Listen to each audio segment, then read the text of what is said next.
With the U.S. economy on a massive increase, U.S. leaders are taking extreme action.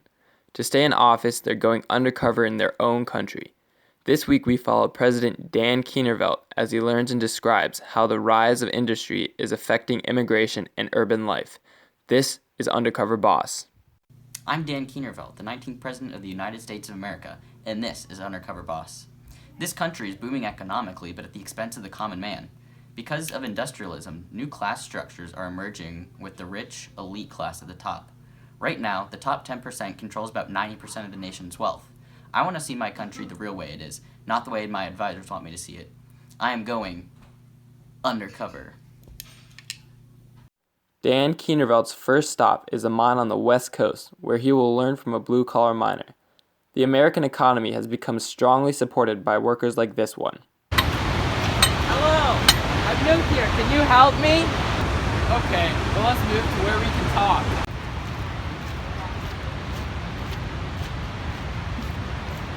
Oh hi, I am a blue-collar worker here. This here is the mine. I am paid minimum wage because there are thousands of people queued up behind me ready to take my job, but no matter how long I work, it's not enough to support my family. We are forced to make our wives and children work to pay for food and shelter. The average American income right now is about $380, worth about $10,000 in 2017, and my family is no different. Wow, that's crazy. Yeah, and living conditions aren't that great either.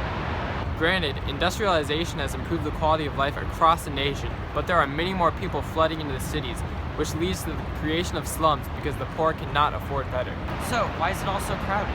Well, with better living conditions, the birth rate has gone down, so the population increase has nothing to do with new children. I think it's because of immigration. Between 1850 and 1900, the population has tripled with the large influx of immigrants from Italy, Ireland, Eastern Europe, and Russia, all coming for a better life. The sheer amount of immigrants migrating into America prompted actions like the Chinese Exclusion Act, which prohibited all Chinese laborers from immigrating into America. Look at this chart of Chinese immigrants that came before and after the act. Well, that all seems dismal. Is there anything good that comes from industrialization? Definitely yes. The quality of life has massively improved in most aspects of life for Americans. We have electricity, water, gas, light bulbs, and telephones to name a few. Commodities my father in the Civil War would have died for. But with the industrialization of everything, there comes a big opportunity for corruption. That sucks. So, obviously, industrialism has brought forth some changes that you can see all around. Here we are in a large city, a place with many workers, and a place that has been heavily changed by industry. Urbanization has been extremely rapid and all about efficiency, like how many people are working and living in one place. Industry has sped up urbanization and has brought many, many immigrants to urbanized areas to work. Oh, here's the office of the guy I'm meeting up with.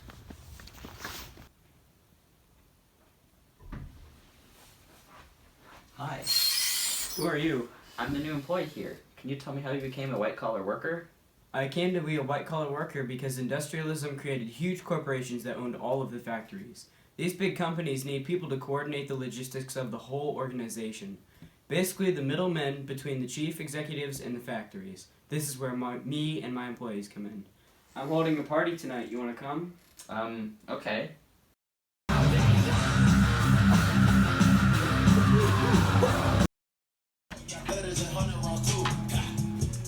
These guys know how to party. Oh yeah, I throw parties like this all the time because I'm rich and I like to flaunt my money. Today, President Dan Kienervelt is going to spend a day with a German immigrant. Hello, wie heißt du? What? Wie heißt du? I came to America to find a better job. I look for these better jobs so I can support my family, and industrialism provides these steady jobs for immigrants. Is that why factories typically have slums around them from people of just one country? Because they hire workers all of one race? Yes, the factories are having a rising demand for large workforces, and it's easier for them to hire people that all speak the same language rather than a bunch of different people that speak different languages. It's nice to meet you, Johann. Auf Wiedersehen. Now Dan Kienervelt will talk to a child laborer.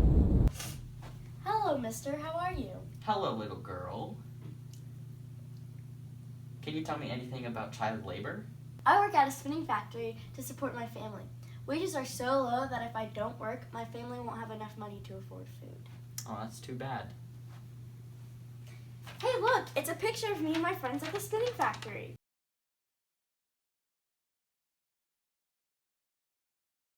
Working in this place is very dangerous. You can get crushed by huge machinery, and it is also very unsanitary. And it is one big, huge fire hazard. Oh. Thank God for Jane Addams, though. She opened up the Hull House and provides my family with food and shelter. She started a movement to help families in need like mine. Not to forget Florence Kelly, who is against sweatshops and child labor.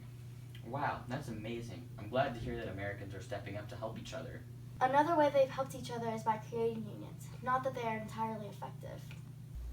Although it may be shocking, I took a week-long journey undercover to learn more about the effect industry has had on urbanization and immigration, and what I've learned hasn't been very shocking. As industry has risen, the need for workers has gone up exponentially. The problem is that we only need so many workers, and immigrants came in such large numbers that we reached a point where unemployment went up, and when the employer cared less about the worker because the workers are easily replaceable. Obviously, as industry and population has grown, we needed places to put the people we hired, which brought bigger cities and more urbanization. So, in summary, the effect of industry on urbanization and immigration is an increase in both. More urbanization with cramped living space and a large influx of immigrants from around the world. My experience taught me a lot about industry's effect on our world.